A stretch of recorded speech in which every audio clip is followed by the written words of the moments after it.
করে আলুটাকে ভালো করে পেস্ট করে নিয়েছে, সঙ্গে চিকেন কিমাটাকে দিয়ে দিল।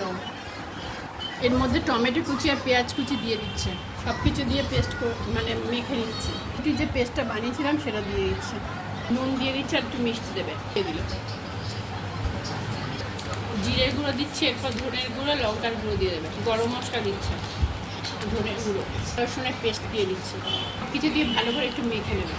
ডিম ফাটিয়ে নিয়েছে, এখানে বেড কাম নিয়ে নিয়েছে, আর ডিম আর বেড কামের মধ্যে নুন দিয়ে দিচ্ছে, অল্প লঙ্কার গুঁড়ো দিয়ে দিচ্ছে, ভালো করে গুলে নিয়েছে লঙ্কার গুঁড়ো নুনটাকে। এবার মানে যে যেমন সেভ করবে সেরকমভাবে সেভ করে নিতে হবে।